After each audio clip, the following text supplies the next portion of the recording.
حضرت عبداللہ ابن مسعود رضی اللہ عنہ فرماتے ہیں کہ لوگوں پر قرآن اس لیے نازل کیا گیا تاکہ وہ اس پر عمل کرے، لیکن لوگوں نے قرآن کی تلاوت کو عمل سمجھ لیا۔ قرآن کی تلاوت عمل، حالانکہ قرآن عمل کے لیے ہے، تلاوت تو ضمنی بات ہے، اس کے ذمن میں ہے، تلاوت پہ تو اجر ملے گا، لیکن اصل قرآن تلاوت کے لیے نہیں ہے، اصل قرآن عمل کے لیے۔ پھر فرماتے ہیں عبداللہ ابن مسعود فرماتے ہیں کہ بہت سے لوگ ایسے ہیں کہ وہ شروع سے آخر تک پورا قرآن پڑھتے ہیں لیکن عمل کسی ایک آیت پر بھی نہیں کرتے، عمل کسی ایک آیت پر بھی نہیں کرتے۔ حضرت عبداللہ ابن عمر اور حضرت جندب کی حدیث میں ہے کہ ہم نے اتنی زندگی گزاری، ہم میں سے ایک کو قرآن سے پہلے ایمان دیا جاتا تھا، ہم نے اتنی زندگی گزاری، ہم میں سے ایک کو قرآن سے پہلے ایمان دیا جاتا تھا۔ ان حضرت صلی اللہ علیہ وسلم پر ایک سورت نازل ہوتی تو وہ اس کے حلال اور حرام سیکھتا،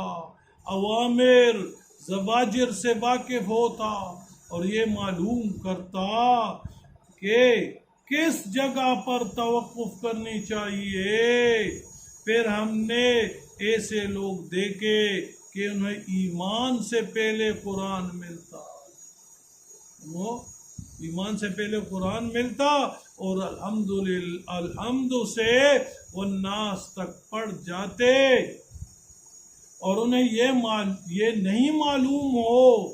پاتا کہ قرآن پاک میں اوامر زواجر آیات کون سی ہے اور یہ کہ انہیں کن مقامات پر توقف کرنا چاہیے، بس پڑھتے چلے جاتے ہیں۔ تورات میں اللہ تعالیٰ کا یہ ارشاد ہے، اے میرے بندے تجھے مجھ سے شرم نہیں آتی، تجھ سے مجھے شرم نہیں آتی؟ تیرے پاس اگر تیرے کسی بھائی کا خط آتا اور تو راستے میں ہوتا، اسے پڑھنے کے لیے راستے سے ہٹ کر کسی جگہ بیٹھ جاتا اور اسے پڑھتا، صرف پڑھتا ہی نہیں بلکہ اس کے ایک ایک لفظ اور ایک ایک حرف پر غور کرتا تاکہ کوئی بات رہ نہ جائے، اور یہ میری کتاب ہے، میں نے تیرے لیے نازل کیا، اور اس میں ہر بات صاف صاف کھول کر بیان کر دی، بہت سے احکامات مقرر بیان کیے ہیں تاکہ تو ان کے طول و عرض پر غور کرے، مگر تو اس سے اعراض کرتا ہے، کیا تیری نظر میں میری حیثیت اس شخص سے بھی کم ہے جس کا خط تو غور سے پوری توجہ سے پڑھتا ہے؟ اے میرے بندے، جب تیرا کوئی بھائی تیرے پاس آ کر بیٹھتا ہے تو اسے تیری پوری توجہ حاصل ہوتی ہے، تو اس کی بات غور سے سنتا ہے، اور اگر کوئی دوسرا شخص گفتگو کے دوران بولتا ہے تو اسے اشارے سے روکتا ہے، اور کسی کام کی ضرورت پیش آتی ہے تو اسے ملتوی کر دیا جاتا ہے، اور جب میں تجھ سے ہم کلام ہو جاتا ہوں، اس لیے قرآن تو اللہ سے ہم کلام ہونا ہے، تو تیرا دل کہیں اور ہوتا ہے،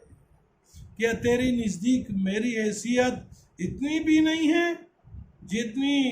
تیرے اس بھائی کی ہے؟ اس لیے میرے بھائی اور دوستو، قرآن کی تلاوت کے ساتھ توجہ دھیان تصور یہ ہوگا کہ یہ میں اللہ سے ہم کلام ہوگا، جب اللہ سے ہم کلام ہوگا اس کی تو آداب چاہیے، اسے نہیں ہے کہ بس پڑھتے جاؤ، اللہ سے یہ کلام ہے۔ اس لیے ہمارے فقہاء کا مسئلہ ہے، اگر کسی نے قرآن کی تلاوت کیا اور اس نے قسم کھایا کہ میں نے ابھی اللہ سے بات کی، تو یہ اس قسم میں حانث نہیں ہے، گنہگار نہیں ہے، اس کا یہ قسم سچا ہے، اس لیے کہ قرآن اللہ سے باتیں ہیں، قرآن اللہ کی بات ہے، اس لیے اللہ ہمیں یہی یقین نصیب فرمائے